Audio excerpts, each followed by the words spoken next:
Hello, everyone. Okay, today we are going to talk about college credits, and we're just going to do an explanation of what they are. So, if you are a high school student and you are confused about what college credits are, you hear this term a lot, I'm going to explain it to you in the simplest way possible. And if you're a college student and you're still confused, maybe you're a first year college student, you're trying to map out your college career, hopefully this helps a little bit. First things first, what is a college credit? All right. College credit refers to the hours per week you spend in a classroom. All right. Most college courses are 3 credit courses, which means that that class meets for 3 hours per week in the classroom. So if it's a Monday, Wednesday, Friday class, it meets from, let's say, 10 a.m. to 11 a.m. every Monday, Wednesday, Friday. So a total of 3 hours that week. If it's a Tuesday, Thursday class, it's going to meet from, let's say, 10 a.m. to 11:30. So you have an hour and a half on Tuesday, hour and a half on Thursday, and now you have a total of 3 hours that you've met. All right. The average college student takes about 15 credits per semester. So that means most college students take 5 classes that are 3 credits each, right? So total, you are in the college classroom for about 15 hours per week, right? Because every schedule is about 5 classes long. That puts you in the classroom for about 15 for 15 credits. All right. Now there are some courses that might be 4 credits. So a 4 credit class might be a class like a chemistry class. So let's say you go to a lecture for 3 hours every week, and then Friday afternoon for 1 hour, you're in the chemistry lab. There might be some classes that are only a 1 credit course. It might be a physical education course. So let's say that you take a tennis class. So every Monday from 4 p.m. to 5 p.m., just 1 hour a week, just on Mondays, you go and learn how to play tennis, and that's only a 1 credit class. All right, so that's what a credit is. How many hours you are in the classroom per week. Now, if you think about it as far as like how you should be approaching college, you're in the classroom for 15 hours per week, right? 15 credits. And you should, I mean, it should be more, but I'm not going to be ignorant of the fact here. You should be studying for about 1 hour outside the classroom as you are inside the classroom. So if you have 15 credits of classes, you should be studying and doing homework, right, and reading about 15 hours outside of the classroom, right? So you have a total of about 30 hours a week where you are engaged in academic activities, right? And you're 30 hours, okay, that's less than a full-time job, right? That's not too bad, okay? So now we got to get here and we're like, how can we finish up college as soon as possible? So you take about 15 credits per semester times 8 semesters, right? So there's 2 semesters per school year, so a fall semester and a summer semester. You have 120 credits, and that's what you need to graduate, right? Almost everywhere, okay? Now this means you don't have any room to screw up, so you can't fail a class, and some classes, like, you can't even get a D in because some colleges consider a D failing, right? You got to get at least a C to pass. So you don't have any room for screwing up here, but if you take 15 credits per semester, every semester for 4 years, you end up with 120 credits and graduate. All right, so what does it look like for graduation? You need about 120 to 130 credits in order to graduate, depending on the major, but that's roughly what most majors require. Between 30 and 40 of your credits will be in your major. So if you're a math major, you'll take about 10 classes that are specific to math. All right. About 20 credits will be in your minor. All right. And in total, that only ends up being about 50 to 60 credits between your major and your minor. So that's only half the credits you need to actually graduate. You need 120 to graduate, but only 50 to 60 of them are actually in your major. So now the question is, well, where are all these other credits located? These other credits are located in what we call general education credits. All right, we refer to them as gen eds. So depending on the college you're at, different universities have different structures, but there's usually about 5 or 6 different categories, and you usually have to take about 2 classes per category. So there'll be something that says like math. Okay, you have to take 2 math classes. There'll be an English section where you have to take 2 English classes. Usually be some sort of English literature class and maybe an English composition class, all right, where you're writing. Some sort of science class, so maybe you have to take like 1 chemistry, 1 bio class. Public speaking courses, sociology courses, there might be some sort of history. On here, I forgot to add art. So you usually have to take maybe some sort of art class where you are actually creating the art. So you take a painting class, a drawing class, photography class, right? And then you'll also have to take some sort of art appreciation course, like an art history course. And then there'll be like a phys ed course. So some sort of course where you do go and learn tennis or weightlifting. And then also in the phys ed, you'll do some sort of class with like diet and nutrition. All right. So that's where that's where half of your credit, just about half your credits are located, are in these gen eds. And then the other half are in the major and the minor that you're choosing. Now here's some very stark statistics, but I think they're important because I really like transparency. There's a lot of people who say don't share these things because you're going to scare people away or whatever. I think that's nonsense. I think that you as students as well as your parents should know exactly what these numbers are so that you can plan accordingly. All right. Now, the difficult thing that we're going to talk about is as follows. Right? Only 40% of students graduate in 4 years. I think this statistic is atrocious and awful, and I think colleges and universities need to do a lot better to make sure that that number is closer to, I don't know, 80%. But yeah, you know, some estimates have it as low as a third, so somewhere around like 33%, but it's usually around like, you know, estimates are around like 40%.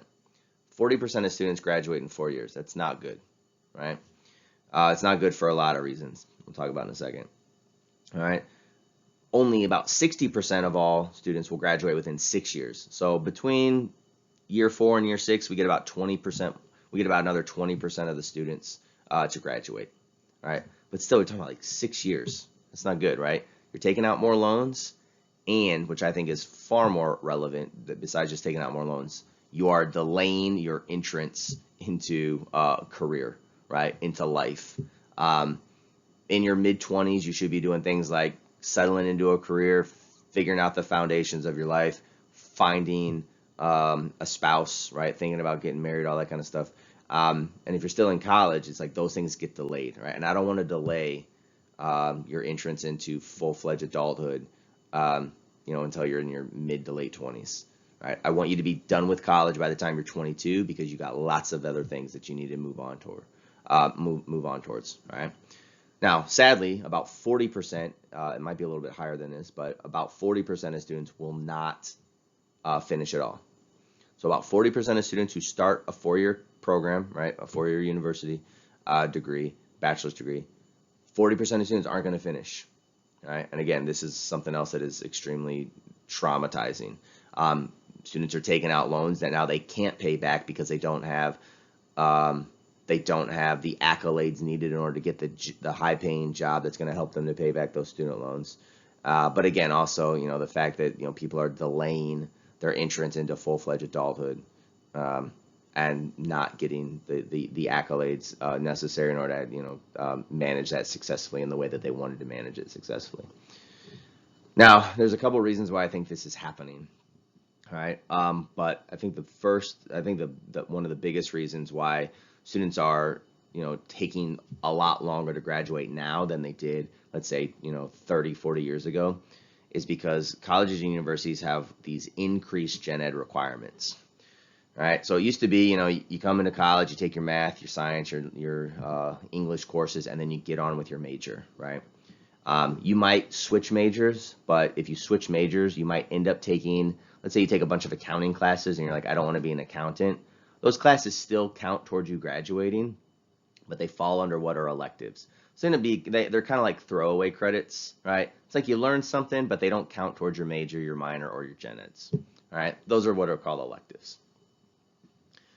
What we have started to see over the last 10 or 20 years or so is we start to have these increased gen ed requirements. So what ends up happening is that students have no wiggle room to screw up because every credit that they take is going to fall under some sort of like general education requirement. Like you have to take it in order to graduate. So if you take an accounting class, but then you say, I don't want to be an accountant anymore. Now all of a sudden you took an accounting class and that class doesn't even count towards you graduating because you had too many gen ed requirements that you needed. All right. So some of these classes will, some of the classes that I've come across in the last few years of like new requirements to graduate are things like first year experience, which is usually like I'll talk about it in a second.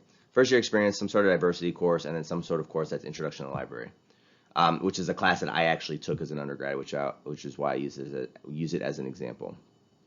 All of these courses used to be freshman orientation talks, right? So freshmen come onto campus, and maybe the Thursday or Friday before fall semester starts, you go and talk about roommate issues, you go and talk about diversity issues, you take a tour of the library, right? But it's not for credit. It's like you do it for an hour, and then you get on with taking the rigorous academic courses you need in order to get into your major and graduate. Now what's happening is that people are taking these sort of like welcome weekend freshman orientation discussions, and they want to make them into a full-fledged 3-credit semester-long course, right? And there's some problems with this. The biggest problem, right, and I'm not judging whether or not these courses are good or these discussions are important, but what I'm saying is that we need to at least recognize that this does some things that we might not find valuable. So, for instance, if a student is stuck in 9 credits for gen eds, and they say you have to take these classes as an introduction, as a freshman in your fall semester, a student might say, but I really want to take this Algebra 1 class because I want to be a math major, and this Algebra 1 class, it has a scheduling conflict with this first year experience class I have to take, and they say, well, you have to take first year experience because you're a first year student, and this is a class that all freshmen take in the fall. Student says, well, I want to take Algebra 1. You can't. So what that does to students is now a student has 9 of their credits are wrapped up in some of these gen ed classes, and now all of a sudden it has pushed back a student's ability to enter into the math major by at least a semester. So instead of taking Algebra 1 in the fall and saying like, I want to take Algebra 1 in the fall because I want to get to, Algebra 2 in the spring because I want to get to my math, I want to get into my major as soon as possible. The student says, well, I can't take Algebra 1 in the fall now because I have all these other gen eds that I have to take. And that delays their ability to sort of get involved with these more rigorous classes. The other problem with this is that on a lot of smaller campuses, which are the majority of college campuses, campuses are small. Not all classes are offered every semester. They're only offered once a year. So if a student says, I want to take Algebra 1 as a freshman because I want to get into my math major, and they say you can't take Algebra 1 right now because you have to take this first year experience gen ed class, and there's a scheduling conflict, that student might not be able to take Algebra 1 in the spring because it might not be offered. They might have to wait till the next fall to take Algebra 1, and then maybe in the spring they only offer Algebra 2, right? So the more gen ed requirements that we are thrusting upon freshmen, especially their fall semester, where we say, come to class, we're going to take you into some for a first year experience class, a diversity class, an introduction to the library class, and other classes that aren't held up in the more sort of traditional academic field, your math, your science, your social sciences, your history, what have you.